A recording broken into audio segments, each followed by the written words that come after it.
firman Tuhan hari ini dengan topik melayani dengan kerendahan hati. Di sini kita melayani dengan kerendahan hati.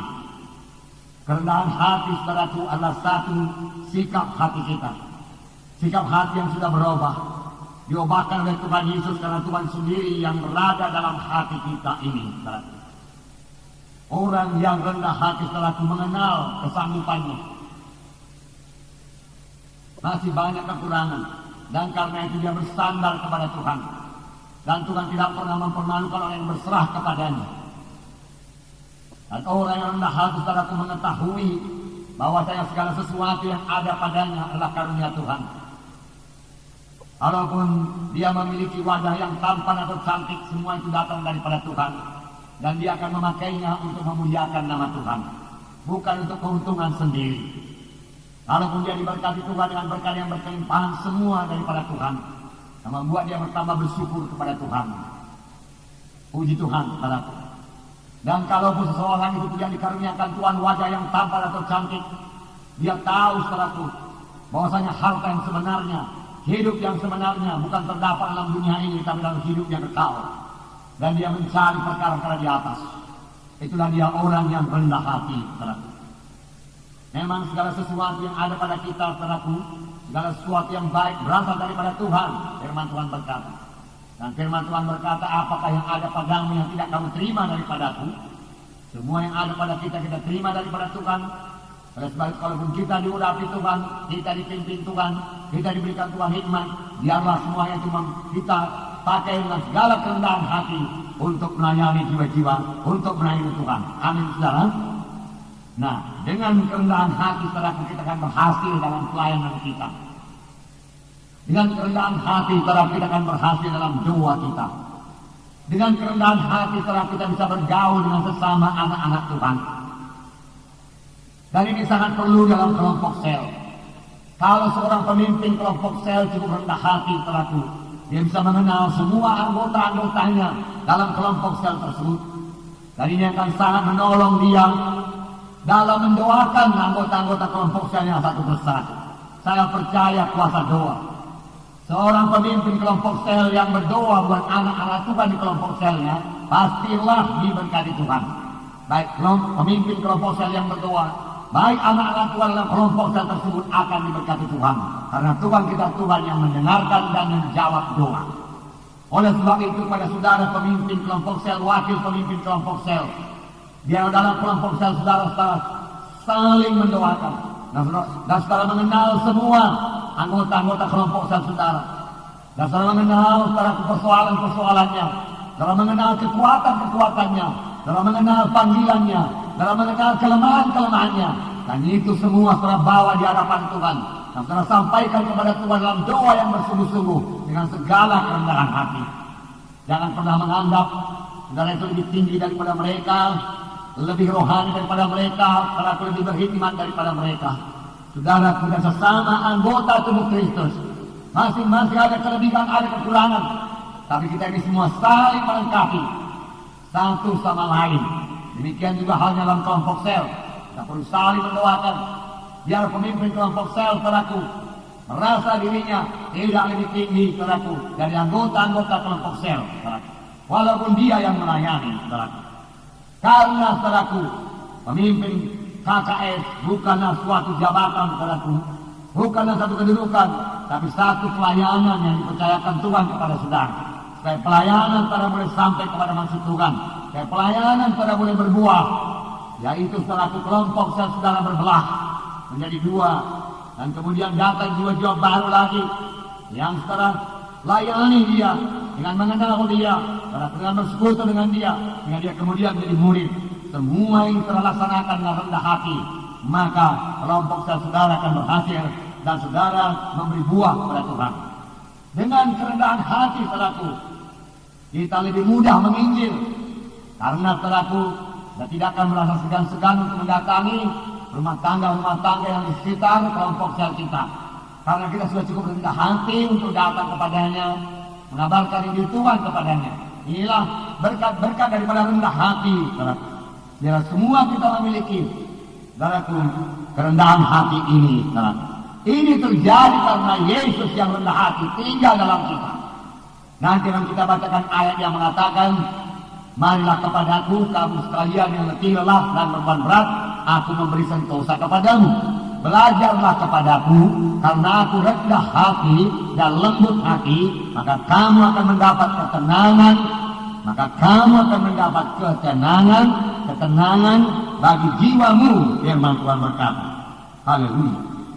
Nah, saudaraku, murid-murid saudaraku, ya, pada waktu mereka masih bersama-sama dengan Yesus, belum begitu dewasa, mereka masih mencari yang terbesar di antara mereka. Mereka tidak merendahkan diri satu sama yang lain, dan Tuhan Yesus menegur mereka. Saya percaya mereka menerima teguran Tuhan dan mereka berubah. Saya akan membacakan pada Markus 9 ayat 33 sampai 37. Bukalah Alkitab saudara, dan sama-sama kita membacanya. Markus pasal 9 ayat 33 sampai 37. Markus pasal 9 ayat 33. Di sini kita melihat saudaraku, murid-murid berbincang-bincang di tengah jalan. Mereka bukan memperbincangkan penginjilan, mereka bukan memperbincangkan saudaraku pengorbanan Tuhan Yesus, mereka belum mengerti. Tapi apakah yang mereka cari? Mereka mencari orang yang terbesar. Mereka berharap menjadi orang yang terbesar. Mari kita baca Markus 9 ayat 33 sampai 37 bersama-sama. Kemudian tibalah Yesus dan murid-muridnya di Kapernaum. Ketika Yesus sudah di rumah, dia bertanya kepada murid-muridnya, apa yang kamu perbincangkan tadi di tengah jalan? Tetapi mereka diam. Sebab di tengah jalan tadi mereka mempertengkarkan siapa yang terbesar di antara mereka. Lalu Yesus duduk dan memanggil ke-12 murid itu. Katanya kepada mereka, jika seseorang ingin menjadi yang terdahulu, hendaklah ia menjadi yang terakhir dari semuanya dan pelayan dari semuanya. Maka Yesus mengambil seorang anak kecil dan menempatkannya di tengah-tengah mereka. Kemudian ia memeluk anak itu dan berkata kepada mereka, barang siapa menyambut seorang anak seperti ini dalam namaku, ia menyambut aku. Dan barang siapa menyambut aku, bukan aku yang disambutnya, tetapi dia yang mengutus aku. Di sini saudaraku, sementara berjalan bersama-sama dengan Yesus, murid-murid mempertengkarkan siapa yang terbesar di antara mereka. Sampai di rumah, Tuhan Yesus bertanya kepada mereka, apa yang kamu perbincangkan tadi di tengah jalan? Mereka diam karena mereka sadar, mereka malu. Mereka tahu bahwasanya yang mereka perbincangkan itu tidak layak. Kerap kali saudara, kalau kita datang di bawah kaki Tuhan, kita menjadi sadar akan kekurangan kita, kita menjadi sadar akan dosa kita, saudara. Dalam hal itu yang paling baik, saudara, kita bertobat, saudara. Demikian juga murid-murid ini, Yesus mengasihi murid-muridnya. Seolah-olah Tuhan Yesus berkata, boleh kamu mulai menjadi besar. Kebesaran yang sejati bukan dalam dunia ini, kebesaran yang sejati terdapat dalam surga. Biarlah kamu mencapai kebesaran yang sejati, dan aku menerangkan jalannya kepadamu, Tuhan berkata. Dan Tuhan sedang menerangkan jalannya kepada murid-murid ini. Di mana Tuhan berkata, jika seorang ingin menjadi yang terdahulu, hendaklah ia menjadi yang terakhir dari semuanya dan pelayan dari semuanya. Siapa yang mau menjadi terbesar, Tuhan berkata, dia harus menjadi hamba. Dia harus memiliki hati seorang hamba yang patuh. Siapa yang menjadi terbesar, dia harus menjadi pelayan. Dia harus melayani di dunia ini. Lalu dia memperoleh kebesaran yang sejati terlaku di sorga, di sorga. Saudaraku, Yohanes Pembaptis, saudaraku, di dunia ini, saudaraku, tidak membesarkan dirinya. Padahal kuasa Tuhan luar biasa kepadanya. Saudara, dia diurapi Tuhan luar biasa, dia mempersiapkan jalan buat Tuhan. Tetapi dia hanya memakai pakaian daripada bulu unta dan tidak pernah makan makanan yang mewah. Dia tidak pernah mengecap kenyamanan dunia ini, tidak. Dia mencari setelah maksud Tuhan jadi dalam hidupnya. Dia berusaha supaya panggilan Tuhan sampai dalam hidupnya. Saudara, dia makan ternak belalak dan madu hutan, saudara. Kemudian dia berkhotbah itu di Sungai Yordan sambil membaptis, saudaraku, orang Yahudi, saudara. Dan firman Tuhan berkata, semua orang datang kepadanya, dan Yesus pun datang kepadanya. Tetapi ketika dia melihat Yesus, Tentunya roh Tuhan berkata, ini anak Allah. Dia berkata, tidak patut engkau datang kepadaku. Akulah yang patut datang kepadamu. Karena lebih dahulu Yohanes Pembaptis sudah berkata, lihatlah anak domba Allah yang mengampuni dosa dunia ini. Kemudian daripada aku akan datang seorang yang begitu besar, aku tidak layak menguraikan tali kasutnya pun. Dia begitu besar, aku begitu kecil. Tetapi kemudian Tuhan berkata, Yohanes Pembaptis adalah terbesar dalam kerajaan surga. Karena dia melayani, karena dia merendahkan diri selama di sini, selama di bumi ini. Dan dia mati setelah kulit pancung. Satu perkara yang mau dia ketahui sebelum dia mati, yaitu apakah engkau yang akan datang itu, atau kami harus menunggu orang lain? Tuhan menjawab, lihatlah jalan kegenapan nubuat nabi-nabi. Orang buta melihat, tuli mendengar, dan Injil diberitakan pada segala bangsa. Lalu Yohanes Pembaptis merasa tenang. Dia sudah selesai mempersiapkan jalan bagi Yesus. Sudah saatnya Yesus makin besar, dia makin kecil, dan dia berangkat ke surga. Dan dia menjadi yang terbesar. Amin, saudaraku. Haleluya. Melayani dengan kerendahan. Dan Tuhan berkata, mengajari mereka lagi 3 bulanan. Maka Yesus mengambil seorang anak kecil dan menempatkannya di tengah-tengah mereka, kemudian memeluk anak itu dan berkata kepada mereka, barang siapa menyambut seorang anak seperti ini dalam namaku, ia menyambut aku. Barang siapa menyambut aku, bukan aku yang disambutnya, tapi dia yang mengutus aku. Tuhan Yesus mengambil seorang anak kecil, dan Tuhan bertanya, apakah kamu mau menyambut anak kecil ini? Orang yang tidak terpandang dalam dunia ini. Apakah kamu mau melayani orang yang tidak terpandang dalam dunia ini? Siapa yang menyambut yang kecil ini, ia menyambut aku. Dan siapa yang menyambut aku, dia menyambut dia yang mengutus aku. Saudara yang kasih dalam nama Yesus, apakah kita memperhatikan orang yang miskin dalam dunia ini? Apakah kita memperhatikan orang yang kecil dalam dunia ini, yang tidak bisa membalas apa-apa kepada kita? Saudara, itu sesungguhnya itulah pelayanan kita. Karena itulah pelayanan kita kepada Tuhan Yesus.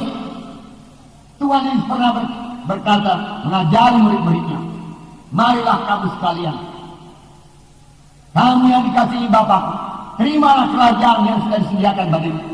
Karena pada waktu aku lapar, engkau memberi aku makan. Pada waktu aku tidak berpakaian, kau berikan aku pakaian. Pada waktu aku sakit, kau melawat aku. Pada waktu dalam penjara, kau mengunjungi aku. Lalu mereka berkata, Tuhan, kapankah engkau kelaparan yang kami memberi kau makan? Kapan kamu tidak berpakaian yang kami memberikan kau pakaian? Atau dalam penjara atau sakit yang kami mengunjungi engkau? Tuhan Yesus berkata, apa yang kau perbuat bagi seorang yang kecil ini, itulah perbuatanmu kepadaku. Tuhan Yesus berkata, apa yang kamu perbuat bagi seorang yang miskin dalam dunia ini, yang tidak terpandang dalam dunia ini, di mana saudara melayani dia, menolong dia, saudaraku, itulah perbuatan saudara kepada Tuhan. Amin, saudaraku. Dan untuk melayani sedemikian rupa, saudara perlu kerendahan hati. Dan kerendahan hati ini datang daripada Tuhan, saudaraku. Nah, puji Tuhan, saudaraku. Puji Tuhan. Dalam Roma 12 ayat 3 katakan bahwasanya kita harus berpikir, menganggap diri kita dengan sepatutnya saja, janganlah melebihi ukuran iman yang dikaruniakan kepada kita. Roma 12 ayat 3. Berdasarkan kasih karunia yang dianugerahkan kepadaku, aku berkata kepada setiap orang di antara kamu, janganlah kamu memikirkan hal-hal yang lebih tinggi daripada yang patut kamu pikirkan, tetapi hendaklah kamu berpikir begitu rupa sehingga kamu menguasai diri menurut ukuran iman yang dikaruniakan Allah kepada kamu masing-masing. Nah, janganlah memikirkan hal-hal yang lebih tinggi daripada yang tumbuh dalam hatimu. Firman Tuhan berkata. Saudaraku, Tuhan bicara dalam hati kita. Amin, saudaraku. Perlu sekali saudara bisa mendengar dan mengerti suara Tuhan dalam hati saudara. Saudara adalah roh yang hidup. Roh saudara hidup pada waktu saudara lahir baru. Sebelum saudara lahir baru, roh saudara mati di hadapan Tuhan. Dengan roh yang mati kita tidak bisa bersekutu dengan Tuhan. Karena Allah itu roh adanya, saudaraku. Tetapi setelah kita lahir baru roh saya menjadi hidup, roh saudara menjadi hidup. Lalu roh Tuhan mulai bicara kepada roh saya. Itulah satu hal yang sangat indah. Saya suka sekali kalau itu terjadi. Saya suka cita karenanya, saudaraku. Saya tahu kalau roh Tuhan sudah bicara kepada roh saya, ada kesaksian dalam roh saya bahwa doa saya sudah didengarkan Tuhan, saudaraku. Itu membuat saya bersorak-sorai dalam sukacita. Berarti Tuhan sudah mengabulkannya dalam dunia rohani lebih dahulu. Walaupun saya belum melihat dengan mata kepala saya di dunia ini itu terjadi, saya sudah bersukacita. Biarlah saudara juga mengalaminya. Misalnya saudara mohon satu perkara, buat kesembuhan saudara. Saudara sakit, pada saat dokter mengatakan saudara sakit, tetapi saudara mendengarkan firman Tuhan yang berkata, Yesus itu hidup, dia tidak berubah. Dahulu dia menyembuhkan, hari dia menyembuhkan, dia mendengar doa kita, dan oleh bilurnya kamu sudah sembuh. Saudara, Tuhan selalu berkata sekarang sembuh, sudah sembuh. Lalu saudara berdoa, Tuhan genapkanlah itu bagi diriku Tuhan. Tuhan, aku berjanji Tuhan memakai anggota tubuhku ini tidak lagi menjadi alat dosa, tapi menjadi alat kebenaran saja kepadamu Tuhan. Tolong saya Tuhan, tidak berlangsung Tuhan. Kalau tiba-tiba sesuatu yang saudara rasa terang dalam hati saudara, damai. Saudara tahu Tuhan sudah mengabulkan doa saudara, dan sudah melihat kesembuhan saudara, melihat dengan penglihatan, melihat dengan yakin. Saudara tahu, aku sembuh, aku sembuh, aku sembuh. Karena saudara tahu dalam batin saudara sembuh, maka itu akan jadi kepada saudara. Amin, saudaraku. Haleluya. Nah, saudara kasih nama Yesus. Puji Tuhan, saudara. Kita melihat contoh lagi, saudara. Orang yang merendahkan diri, doanya dijawab Tuhan. Tiada ini membawa kita, saudaraku, rendah hati selalu, saudara. Saya katakan merendahkan diri, bukan rendah diri, saudara. Merendahkan diri. Amin, saudaraku. Haleluya. Haleluya. Dalam Matius 8 ayat 8. Matius 8 ayat 8. Saya membaca. Biarlah mulai ayat 5 saya baca beberapa ayat. Ketika Yesus masuk ke Kapernaum, datanglah seorang perwira mendapatkan dia dan memohon kepadanya, Tuhan, hambaku terbaring di rumah karena sakit lumpuh, dan dia sangat menderita. Yesus berkata kepadanya, aku akan datang menyembuhkannya.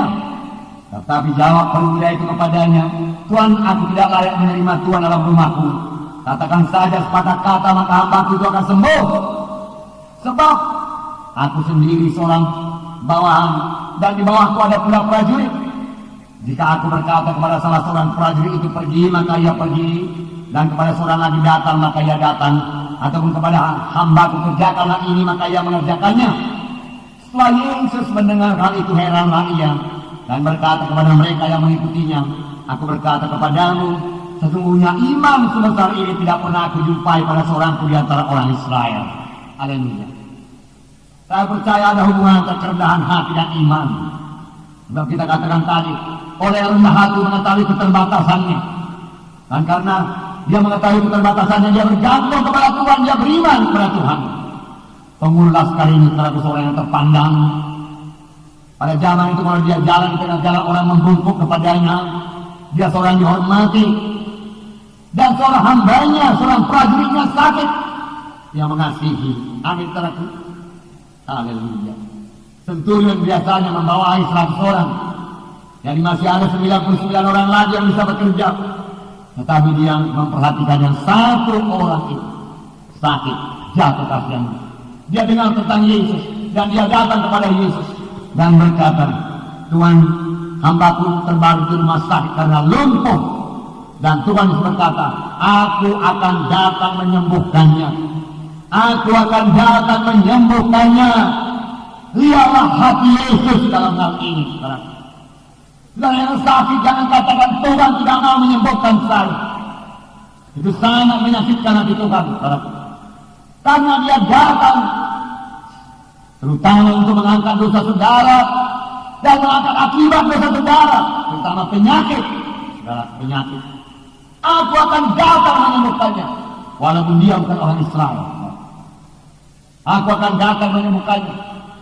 Tetapi perwira ini telah orang berpangkat, berkedudukan, kaya, terhormat, merendahkan dirinya. Dia cukup rendah hati. Dia berkata, Tuhan, gak usah capek-capek datang ke rumahku. Katakan sepatah kata saja, engkau orang yang berkuasa, sama seperti aku. Aku berkuasa dalam bidang militer. Aku berkata pergi, dia pergi. Aku berkata datang, prajurit datang, dan lain sebagainya. Engkau berkata dalam dunia roh, engkau berkuasa dalam dunia rohani, Tuhan. Oleh sebab itu ucapkan sepatah kata saja, maka hambaku ini pasti sembuh. Yesus heran dengan imannya. Heran. Sepatah kata dia dengar, saudaraku. Cukup, dia katakan. Ucapkan saja sepatah kata. Apakah hasilnya? Saya bacakan pada saudara dalam ayat 13. Lalu Yesus berkata kepada perwira itu, pulanglah dan jadilah kepadamu seperti yang kau percaya. Maka pada saat itu juga sembuhlah hambanya itu. Amin, saudaraku. Satu kerendahan hati. Aku tidak layak, aku orang berdosa. Puji Tuhan, saudaraku. Puji Tuhan. Nah, saudara yang kasih dalam nama Yesus, dalam altarku saya panggil saudara maju ke depan. Sebenarnya saya bisa datang ke tempat saudara mendoakan saudara. Bukan satu hal yang berat kepada saya, bukan. Tetapi saudara perlu cukup rendah hati untuk mengaku diri saudara sebagai seorang berdosa dan maju ke depan. Lalu anugerah pengampunan dosa, keselamatan jiwa, lahir baru akan jadi milik saudara. Amin, saudaraku. Karena dengan tindakan saudara maju ke depan menunjukkan saudara cukup rendah hati untuk mengaku dosa saudara, dan Tuhan dekat kepada orang yang rendah hatinya. Nah, puji Tuhan, saudara. Tuhan Yesus, saudaraku, seorang yang rendah hati. Matius 11. Saya bacakan pada saudara ayat 29. Pikullah kuk yang kupasang dan belajarlah kepadaku, karena aku lemah lembut dan rendah hati, dan jiwamu akan mendapat ketenangan. Sebab kuk yang kupasang itu enak dan bebanku ringan. Tuhan Yesus mengakui dirinya lembut hati dan rendah hati. Tetapi Tuhan Yesus juga berkata kepada kita, belajarlah kepadaku, karena aku lemah lembut dan rendah hati, dan jiwamu akan mendapat ketenangan. Apakah yang dicari oleh orang dunia ini? Ketenangan jiwa. Banyak yang piknik ke sana kemari mencari ketenangan jiwa. Ketenangan jiwa. Tapi firman Tuhan mengatakan kepada kita, datanglah kepada Yesus. Belajarlah kepada Yesus. Karena aku rendah hati dan lembut hati, Tuhan berkata, maka kamu akan mendapat ketenangan bagi jiwamu. Ketenangan bagi jiwa. Dalam banyak orang berpikir kalau uang banyak jiwa pun tenang. Nyatanya tidak demikian, saudaraku. Banyak orang yang banyak uangnya, saudaraku, banyak khawatirnya. Makanya ada yang bunuh diri pun. Ada yang, saudaraku, khawatir, saudaraku.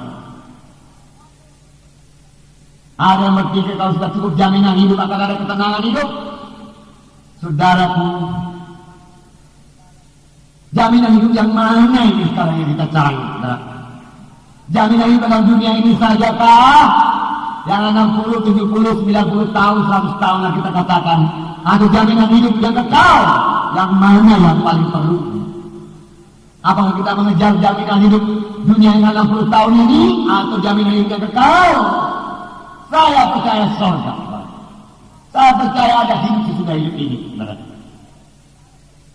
Puji Tuhan. Nah, saya percaya kalau banyak orang sudah sampai ke surga. Tetapi sungguh menyedihkan, banyak orang sudah sampai ke neraka juga. Saya mau lebih banyak sampai ke surga.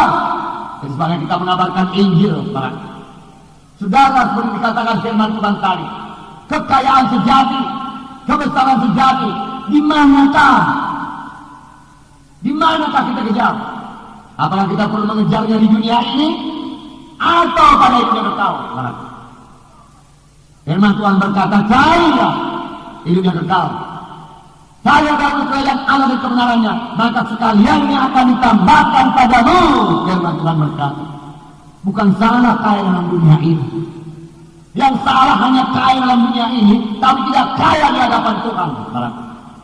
Sama sebagaimana sidang Laodikia. Kalau ada waktu yang saya bacakan pada saudara, tapi saya ceritakan saja kepada saudara, sidang Laodikia kaya secara materi. Dan firman Tuhan berkata kepada sidang Laodikia, kamu miskin, buta dan bertelanjang, kaya di dunia ini, tetapi dia tidak memiliki apa-apa di surga. Dan kekayaan yang sejati dalam hidup yang kekal, kebesaran yang terjadi dalam hidup yang kekal, semua itu dimulai daripada hidup dalam dunia ini. Hidup yang rendah hati, hidup yang berkorban, hidup yang melayani di dunia ini akan membawa berkah yang luar biasa bagi saudara dalam hidup yang kekal. Amin saudara. Haleluya. Puji Tuhan. Puji Tuhan, puji Tuhan. Haleluya. Nah, satu lagi mengenai kerendahan hati Yesus. Banyak ayat yang lain lagi. Dalam Yohanes 15, Yohanes 13, ayat 5, saya membacakan. Kemudian ia menuangkan air dalam sebuah basi dan mulai membasuh kaki murid-muridnya, lalu menyekanya dengan kain yang terikat pada pinggangnya itu. Nah, ini Tuhan Yesus. Dia dan murid-muridnya berjalan kaki di luar lalu masuk satu rumah. Murid-murid segan membasuh satu sama lain. Lalu Yesus menanggalkan jubahnya, dia ikat pinggangnya, dia ambil air satu baskom, lalu dia mulai membasuh kaki murid-muridnya yang berabu, yang kotor, dan mulai melapnya, mengeringkannya satu persatu.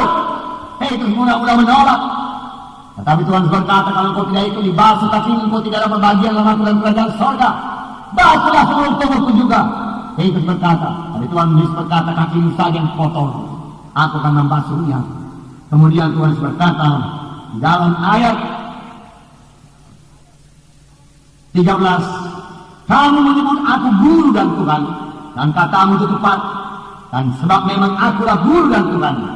Jadi jikalau aku membasuh kakimu, aku yang adalah Tuhan dan gurumu, maka kamu pun wajib saling membasuh kakimu. Sebab aku telah memberikan suatu teladan kepada kamu, supaya kamu juga berbuat sama seperti yang telah kuperbuat kepadamu. Apakah itu? Kerendahan hati.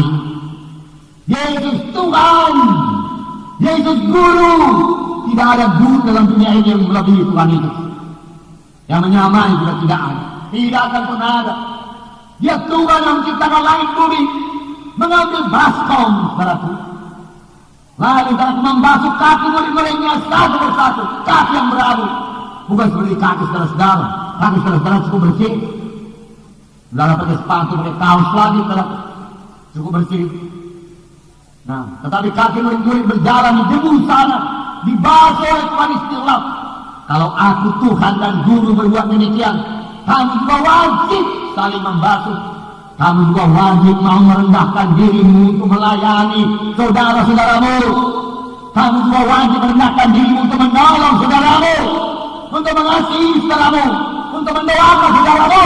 Tuhan berkata, untuk membasuh kakinya pun. Barangkali ada yang banyak di antara saudara belum pernah membasuh kaki. Membasuh betul-betul maksud saya. Permulaan gereja ini masih ada pembasuhan kaki. Waktu gereja di desa saya layani, saudaraku, di mana jumlahnya sudah 200 orang saja. Kerap kali dalam beberapa tahun kami mengadakan beberapa kali basuhan kaki. Kami menyediakan beberapa baskom anduk kecil, lalu mulai membasuh kaki. Saya lebih dahulu membasuh kaki, saudaraku, anak-anak Tuhan dari kampung, di mana mereka datang ke gereja, saudaraku, dengan sandal jepit dan berjalan di jalanan di sawah itu, saudaraku. Palungan sawah itu tidak berlumpur, saudara. Kadang-kadang mereka hanya lap sedikit-sedikit saudara dengan kakinya lalu masuk ke dalam.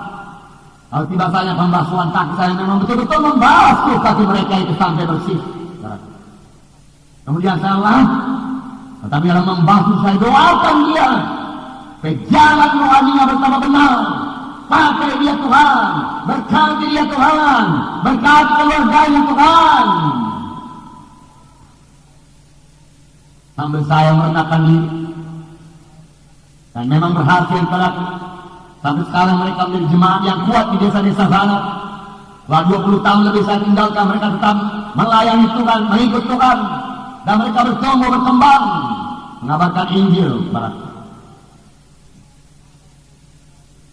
Kalaupun sekarang ini kita belum bisa membasuh kaki satu sama lain, kita bisa membasuh saudaraku, membasuh hati saudaraku, satu sama lain, saling menyegarkan maksudnya saudaraku.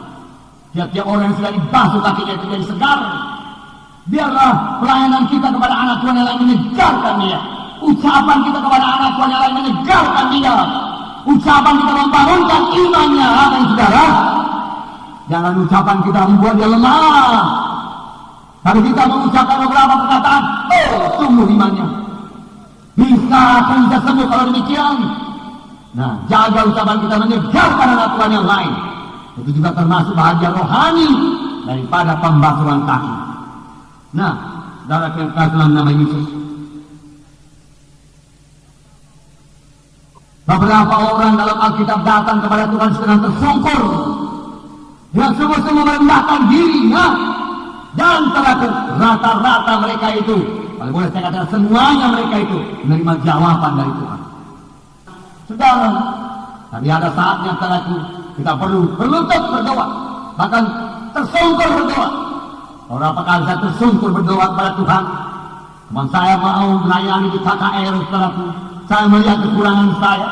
Tuhan, kalau bukan Roh Kudus mau bekerja, tidak guna aku bicara Tuhan. Udah siapa Tuhan, Roh Kudus nanti hadir dalam kebaktian.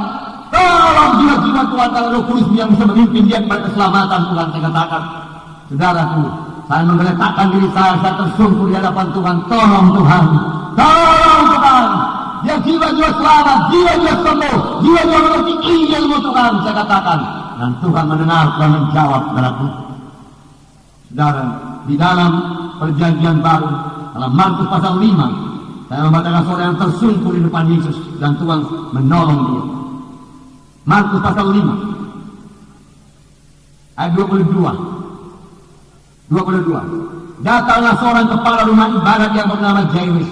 Ketika ia melihat Yesus, tersungkurlah ia di depan kakinya.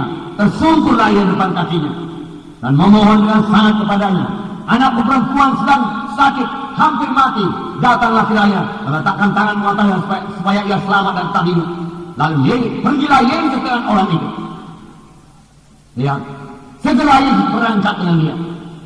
Penghulu rumah sembahyang terhormat, di tengah jalan, di mana banyaknya orang dalam pengikut Yesus berbondong-bondong, dia datang kepada Yesus sampai dilukai, tersungkur, tidak malu-malu lagi. Yesus, anakku hampir mati, dan memang anaknya ini jadi mati.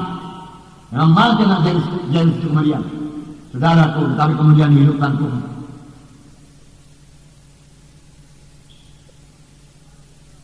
Dua minggu yang lalu, saudaraku, seorang anak Tuhan di Medan tinggal di rumah kami, namanya Riona, saudaraku, menerima kabar dan penguluran, saudaraku, bahwasanya orang tua yang sudah mati.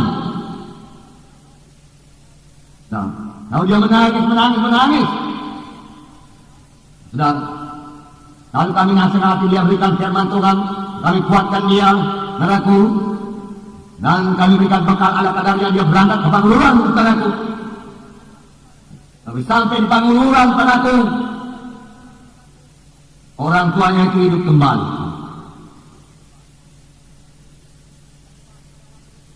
Dan pas pada waktu itulah, saudaraku, kita mulai kebaktian kita di penguluran. Kita mulai gereja kita di penguluran, dan orang-orang datang ke gereja itu, saudaraku. Sampai sekarang. Mujizat Tuhan. Pada akhir zaman akan bertambah banyak orang-orang makin bangkitkan Tuhan. Amin, saudara. Haleluya. Mujizat masih berlangsung. Amin. Haleluya. Tuhan Yesus masih bekerja. Amin. Haleluya. Tuhan mau sidangnya sangat berkuasa pada akhir zaman ini. Karena kehendak Tuhan. Saudaraku, sampai orang takut pada gereja. Kuasa Tuhan ada di sana. Tidak sembarangan orang boleh datang dan merusak gereja. Tidak bisa, saudara. Malaikat Tuhan akan berkawal pada gereja itu. Amin. Haleluya. Nah, puji Tuhan, saudara. Nah, ini Jairus dalam Matius 15 ayat 30. Matius 15 ayat 30. Kemudian orang banyak berbondong-bondong datang kepadanya, membawa orang lumpuh, orang timpang, orang buta, orang bisu, dan banyak lagi yang lain. Lalu meletakkan mereka pada kaki Yesus, dan ia menyembuhkan mereka.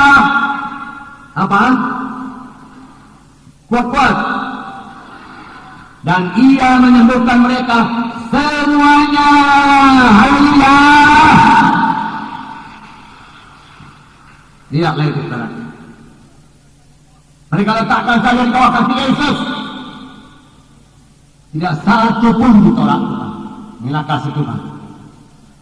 Ia menyembuhkan mereka semuanya. Orang itu cukup rendah hati, didudukkan di jalan sana, supaya apabila Yesus lewat, Yesus boleh menjamah dia, atau bayang-bayang Yesus mengenai dia dan orang itu sembuh. Inilah dia Tuhan Yesus yang sampai hari ini tidak berubah, yang sampai hari ini memperhatikan kita, mengasihi kita. Haleluya. Marilah kita rendah hati datang kepadanya. Rendah hati. Haleluya. Haleluya. Nah, dalam perintah dalam nama Yesus. Dalam Markus 10 dikatakan mengenai Yakobus dan Yohanes yang juga mencari kedudukan. Markus 10 ayat 35. Lalu Yakobus dan Yohanes anak-anak Zebedeus mendekati Yesus dan berkata kepadanya, Guru, kami harap supaya engkau kiranya mengabulkan satu permintaan kami. Jawabnya kepada mereka, apa yang kamu kehendaki aku berbuat bagimu? Lalu kata mereka, perkenankanlah kami duduk dalam kemuliaanmu kelak, yang seorang di sebelah kananmu, yang seorang di sebelah kirimu. Nah, mereka mau kedudukan yang besar. Tuhan Yesus menerangkan jalannya. Amin, saudaraku. Ya.